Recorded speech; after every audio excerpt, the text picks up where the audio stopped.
Hello, YouTube. Welcome back to the channel.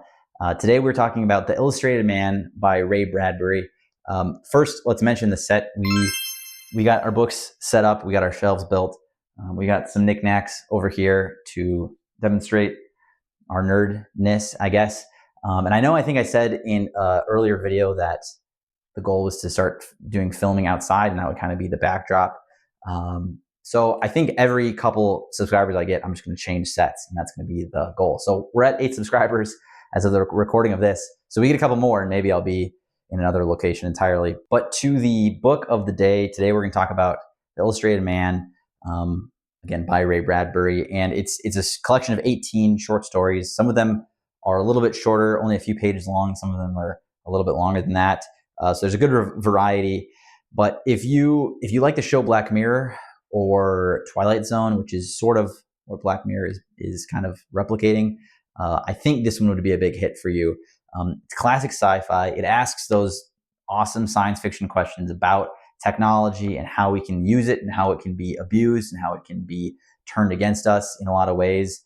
And we can become reliant upon it and change our perception of reality and of things and of each other. And so throughout the book, each of the little stories asks different questions and talks about the human spirit, talks about perseverance, talks about the future. And there's just a lot of little good nuggets packed into this. I think of the two short story collections of Ray Bradbury's that I've read, being this one and the Martian Chronicles, I do favor the Martian Chronicles. I was completely floored by that book.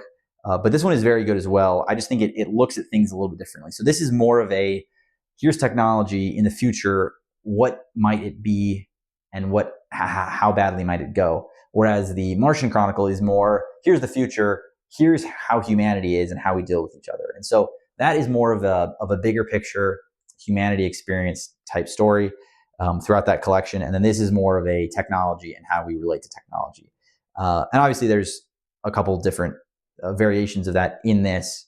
But I think to me that felt like the bigger, broader picture. So if you're looking for something like that, something that is more of a cautionary tale about technology itself and the things that can potentially go wrong with that, this is a good little read. I read this at the gym. It was my gym book for the last week or so. And I would just read a story or two when I was at the gym. You know, if you're at the gym for an hour or two, working out and you're taking breaks between sets, I think reading is a really, really cool thing that you can do there. You can listen, so you could bring, your headphones and listen to an audiobook.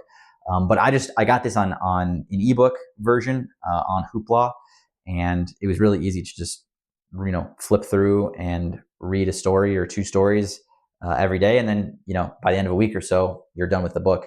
And so it's a nice way to just, knock off that TBR and get some good reading in.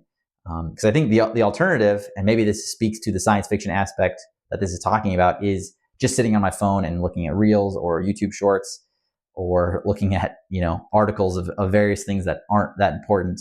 And not that this is, the most important thing in the world, but reading is valuable. And so I think there's a lot of benefit in that. And how many times can I switch hands during this video? So the two highlights for me in this collection are The Man and The Last Night on Earth. Those two stories, they really stood out. And I think the way they were written was really fun and interesting. And I would recommend those if you only are going to pick two. Obviously it's short, the whole collection. I mean, you can see how thin it is. Read the whole thing. It's only a few hundred pages as an ebook. And it's not even 200 pages as a paperback. So Ray Bradbury, the master. Fahrenheit 451 is one of my all-time favorite books. And I really enjoyed it. I would rate it a 4.5 out of 5. And if we're going with a Goodreads score, it's going to be a 5 out of 5. So that's The Illustrated Man by Ray Bradbury. Thanks so much for watching. If you've read the book, let me know in the comments. If you haven't and are interested in it, let's have a conversation about it.